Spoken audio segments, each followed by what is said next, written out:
예, 인사드리겠습니다. 국회 교육위 소속 국회의원 강덕구입니다.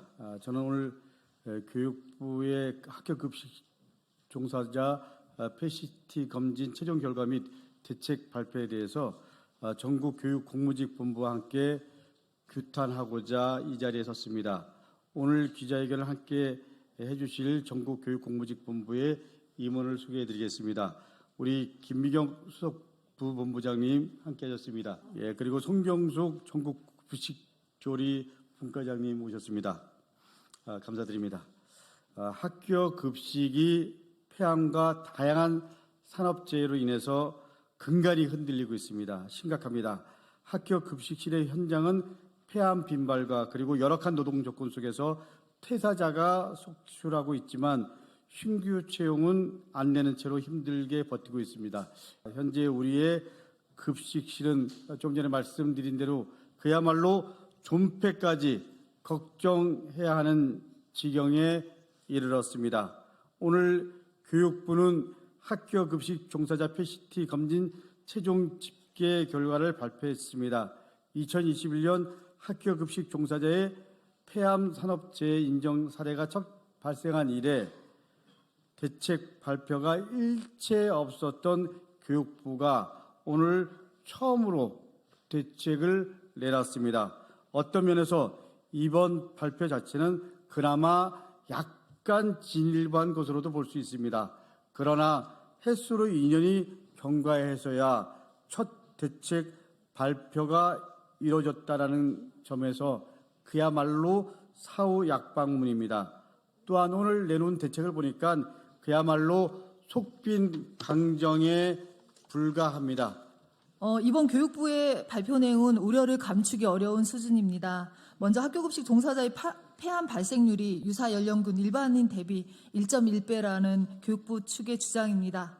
이는 객관성이 떨어지는 부족한 비교이며 어제 교육부가 요청한 노동조합과의 면담 과정에서도 이를 인정하였습니다.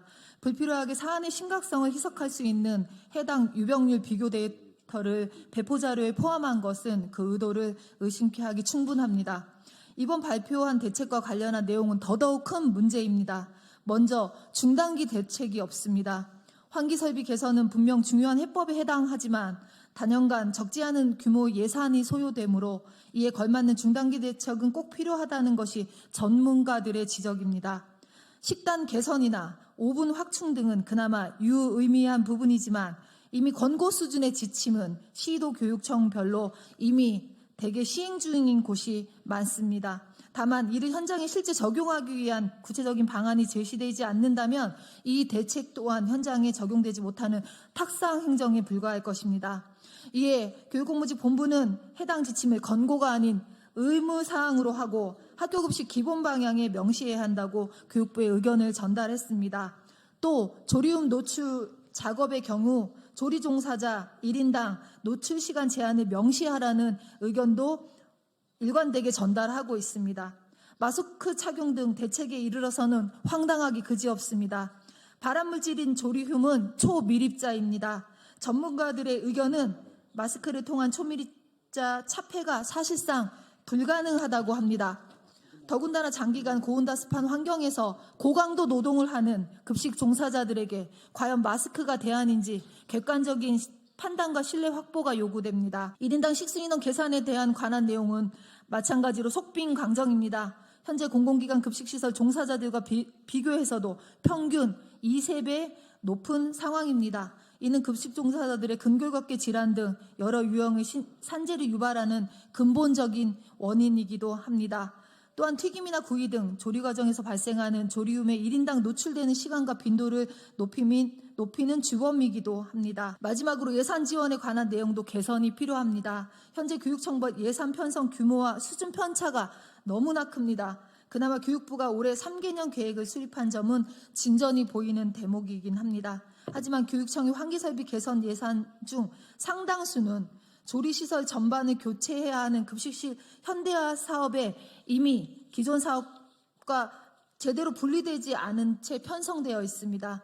환기설비 개선과 직접적인 연관성이 없는 기존 사업으로 예산이 혼재되지 않게 교육부가 적극적으로 지도해야 합니다.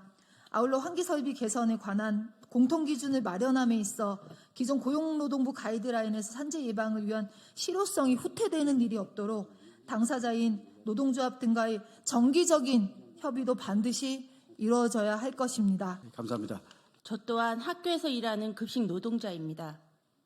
아이들을 위해 맛있는 점심 식사를 준비해서 웃음으로 맞이해 식사를 제공했고 우리 노고에 보답이라도 하듯 맛있게 잘 먹었다고 인사하고 감사함을 표현해 줄 때마다 아, 나도 중요한 사람이구나. 나도 교육에 한 몫을 하는구나. 라는 생각에 고강도 노동으로 힘든 하루였지만 아이들의 해맑은 얼굴을 볼 때마다 또 하루 버틸 수 있는 원동력이었습니다. 그런데 10년, 20년 일하던 급식 노동자들은 이제 지쳐가고 있습니다. 시간에 쫓겨가며 짧은 시간 내에 조리하다 미끄러지고 넘어지고 화상 입고 고온에 튀기고 볶고하는 조리 과정에서 나오는 조리 흉과 청소할 때 화학 물질에 노출되어 눈이 따갑고 냄새에 숨막혀 하며 일하고 있습니다.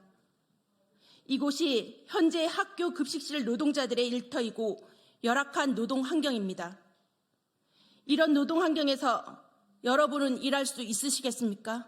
또 내가 이런 일터에서 근무한다고 상상해보신 적 있으십니까? 급식 노동자들은 근골격계 질환으로 늘 아픔에 시달리고 이제는 폐암까지 걱정하며 노동을 해야 한다는 사실이 정말 두렵고 무섭습니다. 여전히 학교 현장은 이 사안의 심각성을 깨닫지 못하고 있는 것 같습니다. 그리고 교육부가 2년 만에 나름대로 대책을 내놨다고 하지만 근본적인 해결책은 아닙니다. 그래서 저희들은 아래와 같이 강력히 촉구합니다. 첫째, 1인당 식수 인원 개선에 관한 실효성 있는 대책을 수립해야 합니다. 두 번째, 예산 지원에 있어서 기존 사업과 세목을 분리해서 이후로도 안정적인 예산 확보를 통해서 개선 사업 계획을 명확히 해야 합니다. 세 번째, 지하와 반지하에 위치한 급식실을 지상으로 즉각 조치해야 됩니다. 네 번째, 후드 풍속 기준 및 식단 기준을 학교 급식 기본 방향에 분명히 명시하고 그리고 정기 점검 의무화를 해야 합니다. 다섯 번째, 조리움 노출 작업의 1인당 최대 작업 시간 기준을 분명히 명시하고 PCT 전수 검사를 매년 정례화해야 합니다.